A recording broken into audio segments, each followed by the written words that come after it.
નમસ્કાર ગુજરાત, તમે જોઈ રહ્યા છો આજના ફટાફટ અને તાજા સમાચાર। તો સમાચારની વાત કરીએ પહેલાં ચેનલને જરૂર સબસ્ક્રાઇબ કરજો। તો આગળ સમાચાર આવી રહ્યા છે કે આ ગરમીના વધતા પારા વચ્ચે રાજ્યના છોટા ઉદેપુર અને વલસાડના વાતાવરણમાં અત્યારે પલટો જોવા મળ્યો છે, જેમાં વાદળછાયા વાતાવરણ વચ્ચે ઝરમર વરસાદ પડ્યો હતો અને આ વલસાડના ઉમરગામ તેમજ આજુબાજુના વિસ્તારમાં વરસાદ પડ્યો હતો।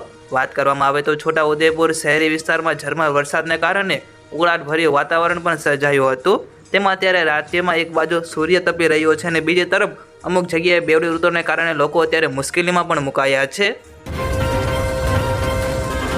તો બીજા સમાચારની વાત કરીએ તો ભારતને લઈને બાંગ્લાદેશના પીએમએ એક મોટો નિર્ણય કર્યો, જેમાં બાંગ્લાદેશની શેખ હસીના સરકારે ભારતથી 50,000 ટન ડુંગળી આયાત કરવામાં આવશે।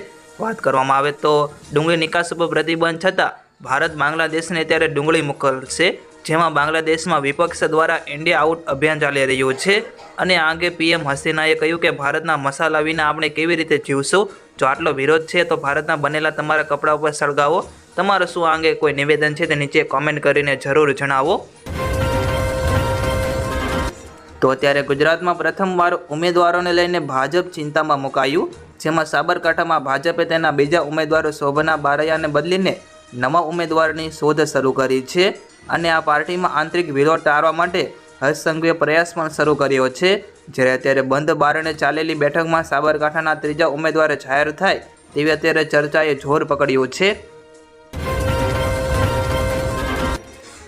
તો અત્યારે આ ઉનાળાની શરૂઆત થતાં લીંબુના ભાવ પ્રતિ કિલોએ 200 રૂપિયા સુધીના બોલાઈ રહ્યા છે અને અત્યારે આ ઉનાળાના શરૂઆતના સમયમાં માત્ર ને માત્ર 40 રૂપિયા પ્રતિ 1 કિલો લીંબુ વેચાતા હતા અને હાલમાં 200 રૂપિયા પ્રતિ કિલો વેચી રહ્યા છે લીંબુ। તેમજ શાકભાજીના વેપારી અત્યારે નવરણસિંહ જણાવ્યું હતું કે આ ઉનાળામાં લીંબુની આવકમાં ઘટાડો થયો છે, જેના કારણે આ ભાવ વધારો થઈ રહ્યો છે, માટે આગામી સમયમાં પણ હજુ પણ આ લીંબુના ભાવ વધી શકે છે। તો બીજા સમાચારની વાત કરીએ તો ધોરણ 12 સાયન્સના 4 વિષયના પેપરની આન્સર કી જાહેર કરવામાં આવી છે, જેમાં બોર્ડ દ્વારા મેથ્સ, ફિઝિક્સ અને બાયોલોજી અને કેમેસ્ટ્રીના પેપરની આન્સર કી જાહેર કરવામાં આવી, જેમાં અત્યારે પ્રોવિઝનલ આન્સર કી બોર્ડની વેબસાઇટ ઉપર અત્યારે મૂકવામાં આવી અને આન્સર કી ગુજરાતી, હિન્દી અને અંગ્રેજી માધ્યમના નિષ્ણાતોએ તૈયાર કરી છે, જેને લઈને કોઈને કોઈ વિદ્યાર્થીઓ રજૂઆત કરવાની હોય તે 30 માર્ચ સુધીમાં કરી શકશે। તેમજ રજૂઆત માટે પ્રશ્ન દીઠ 500 રૂપિયાની ફી પણ ભરવાની રહેશે। જો રજૂઆત સાચી હશે તો પ્રશ્ન માટે ભરેલી ફી પરત આપવામાં આવશે। તો અત્યારે ઉનાળાના પ્રારંભે અનેક વિસ્તારોમાં પાણીની સમસ્યા સર્જાવા લાગી છે, તેમજ અત્યારે વણાક ડબોરી ડેમમાં પાણીનો જથ્થો ઓછો હોવાથી કેનાલોમાં હાલ પાણી નહીં છોડવા અત્યારે સરકારે નિર્ણય લેવામાં આવ્યો છે, જેમાં અત્યારે ચરોતરની કેનાલોમાં 30 માર્ચથી પાણી બંધ કરવામાં આવનાર છે, જેને કારણે ખેડૂતોને સિઝનમાં પાણી મેળવવું મુશ્કેલ બનશે।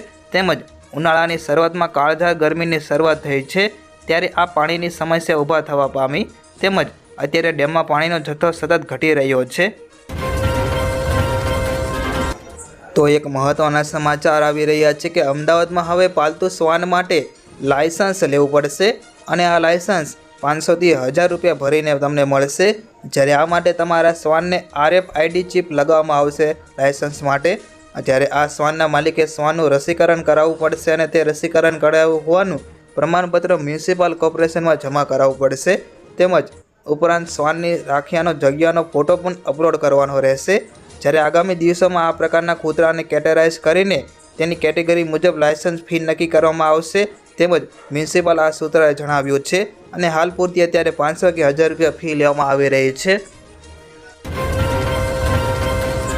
તો લોકસભા ચૂંટણીને લઈને સરકારી કર્મચારીઓ માટે અત્યારે સૂચના જાહેર કરવામાં આવી, જેમાં અત્યારે કોઈપણ પ્રકારની કર્મચારી રાજકીય પ્રવૃત્તિ માટે જોડાઈ શકશે નહીં અને આ માટે સામાન્ય વહીવટ વિભાગ દ્વારા સરકારી કર્મચારીઓ માટે પરિપત્ર પણ બહાર પાડવામાં આવ્યો છે, જેથી રાજ્ય પક્ષના પ્રચારમાં સરકારી કર્મચારી જોડાઈ શકે નહીં અને આ મતદાન બાદ આપવા સંદર્ભે જાહેર ટિપ્પણી પણ કરી શકશે નહીં। આગળ બીજા સમાચારની વાત કરીએ તો રાજ્યમાં સ્વાઇન ફ્લૂના કેસોમાં વધારો થયો છે, જેમાં 3 મહિનામાં 630 કેસ સામે આવ્યા, જેમાંથી 15 લોકોના મોત થયા છે। વાત કરવામાં આવે તો H1N1ના 4 કેસ નોંધાયા અને અત્યારે રાજ્યમાં હાલ 135 દર્દીઓ સારવાર હેઠળ છે, જેમાં અત્યારે સૌથી વધુ અમદાવાદમાં કેસો સામે આવ્યા છે, જેમાં 322 કેસ નોંધાયા અમદાવાદના અને અત્યારે 135માંથી 59 દર્દીઓ સારવાર હેઠળ છે અમદાવાદમાં। અને અત્યારે આરોગ્ય વિભાગે સારવાર માટે બધા અમદાવાદીઓને સૂચના પણ બહાર પાડી છે। તો સામાન્ય જનતા માટે સારા સમાચાર આવી રહ્યા છે, જેમાં અત્યારે સરકાર ડુંગળીના ભાવને નિયંત્રિત કરવા માટે સરકાર બફર સ્ટોક દ્વારા ખેડૂતો પાસેથી લાખો ટન ડુંગળી ખરીદવા જઈ રહી છે। અને આ સાથે સામાન્ય જનતાને આશા છે કે ડુંગળીના ભાવ નિયંત્રણમાં આવશે અને તે સસ્તી થશે।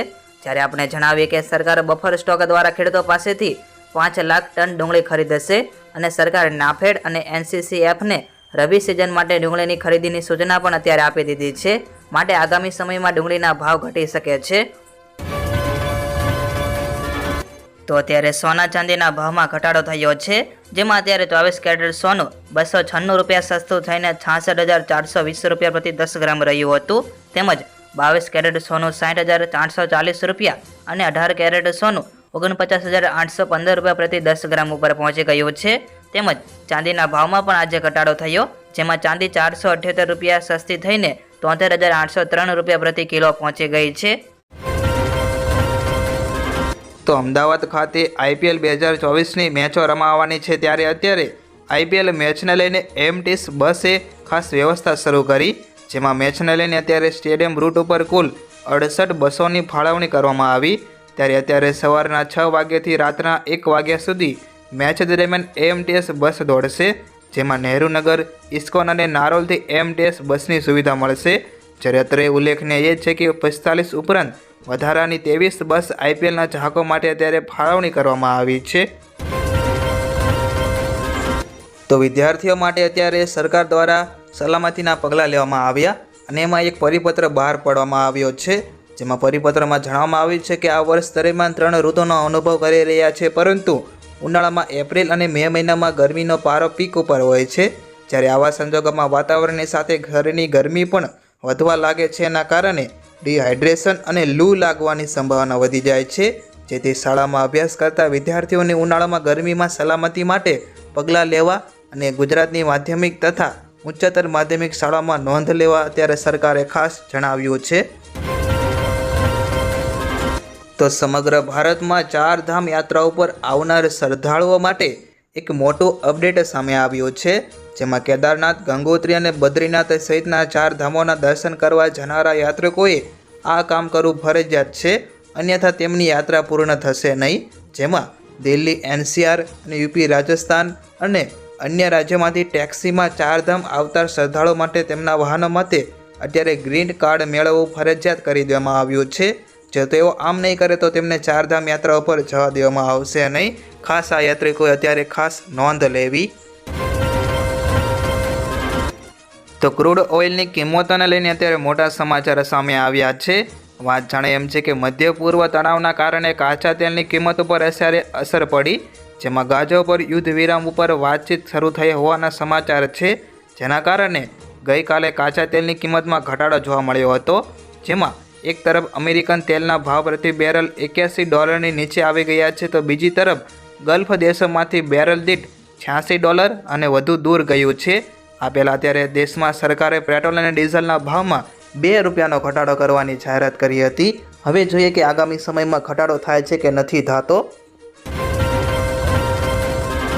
તો એક સમાચાર આવી રહ્યા છે કે અત્યારે ભારત જ નહીં પરંતુ અમેરિકા પણ અમૂલનું દૂધ પીશે, અને આ સાથે અમૂલ બ્રાન્ડના માલિક ગુજરાત કોઓપરેટિવ મિલ્ક માર્કેટિંગ ફેડરેશનને હવે નવો ઇતિહાસ રચ્યો છે, જેમાં અમેરિકામાં ભારતીય ડેરી બ્રાન્ડની આ પ્રથમ એન્ટ્રી થઈ ગઈ, જેમાં હવે અમૂલ બ્રાન્ડ જે ભારતના દરરોજ લાખો લીટર તાજા દૂધનો સપ્લાય કરે છે, તે હવે અમૂલ USAમાં 1 ગોલ્ડન એટલે કે 1 ગેલન એટલે કે 3.8 લીટર અને અડધા ગેલન એટલે કે 1.9 લીટરના પેકેજિંગમાં દૂધ વેચશે, જેમાં અમેરિકામાં માત્ર 6% ફેટ સાથે અમૂલ ગોલ્ડ બ્રાન્ડ 4.5% ફેટ સાથે, જ્યારે અમૂલ શક્તિ બ્રાન્ડ 3% ફેટ સાથે અને અમૂલ તાજા અને 2% ફેટ સાથે, જ્યારે અમૂલ સિલમ બ્રાન્ડ વેચવામાં આવશે 1% સાથે। તો ભારતમાં અત્યારે ડુંગળીની વધતી જતી કિંમતમાં ધ્યાનમાં રાખીને કેન્દ્ર સરકારે ડિસેમ્બર 2023માં તેની નિકાસ પર પ્રતિબંધ લગાવી દીધો હતો, અને આ પ્રતિબંધ અવધિ 31 માર્ચ 2024 સુધી હતો। જ્યારે આ પ્રતિબંધ બાદ ભારતમાં ડુંગળીના ભાવ અડધાથી પણ ઓછા દરે આવી ગયા છે, અને આ ઉપરાંત અત્યારે સિઝનનો નવો પાક પણ બજારમાં આવવા લાગ્યો છે. આ પછી અત્યારે વેપારીઓને આશા હતી કે સરકાર ડુંગળી ઉપર નિકાસ ઉપરનો પ્રતિબંધ હટાવીને તેમને સારા સમાચાર આપશે, પરંતુ અત્યારે સરકારે તેનાથી વિપરીત નિર્ણય લઈને ચોંકાવી દીધા છે બધાને. જેમાં કેન્દ્ર સરકારે ગઈકાલે આ અંગે આદેશ જાહેર કર્યો હતો અને એમાં આદેશ ન આવે ત્યાં સુધી ડુંગળીની નિકાસ ઉપર પ્રતિબંધ ચાલુ રહેશે તેમ કહેવામાં આવ્યું છે. તો શું આગળમાં તમારું આ અંગે કોઈ નિવેદન છે તે નીચે કોમેન્ટ કરીને જરૂર જણાવો. તો બીજા સમાચારની વાત કરીએ તો ગુજરાત માધ્યમિક અને ઉચ્ચતર માધ્યમિક શિક્ષણ બોર્ડની અખબારી યાદીમાં અત્યારે જાણવામાં આવી રહ્યું છે કે આ 31 માર્ચે લેવાનારી ગુજરાત કોમન એન્ટ્રન્સ ટેસ્ટ એટલે કે ગુજકેટ 2024ની પરીક્ષાનું એડમિશન કાર્ડ એટલે કે હોલ ટિકિટ અત્યારે ઓનલાઈન માધ્યમથી મૂકવામાં આવી છે, જેની ગુજકેટની પરીક્ષાના તમામ ઉમેદવારો અને વાલીઓ તથા રાજ્યના વિજ્ઞાન પ્રવાહ ધરાવતા ઉચ્ચતર માધ્યમિક શાળાના આચાર્યોને અત્યારે નોંધ લેવા સરકારે જણાવ્યું છે. તો અત્યારે આ લોકસભાની ચૂંટણીને લઈને રાજ્યમાં આચાર સંહિતા લાગુ થઈ ગઈ છે, ત્યારે તેનો ભંગ ના થાય તે માટે અમદાવાદ સાયબર ક્રાઇમ પોલીસ બ્રાન્ચે હેલ્પલાઇન નંબર 9974011140 જાહેર કર્યો છે, જેના ઉપર અત્યારે નાગરિકો વોટ્સએપ મેસેજ પણ મોકલી શકશે અને એમાં અત્યારે આચાર સંહિતાનો ભંગ કરતી વ્યક્તિ અંગે તમે માહિતી આપી શકો છો. તેમજ સાયબર પોલીસ આવી પ્રવૃત્તિ ઉપર અત્યારે સતત નજર પણ રાખી રહ્યું છે.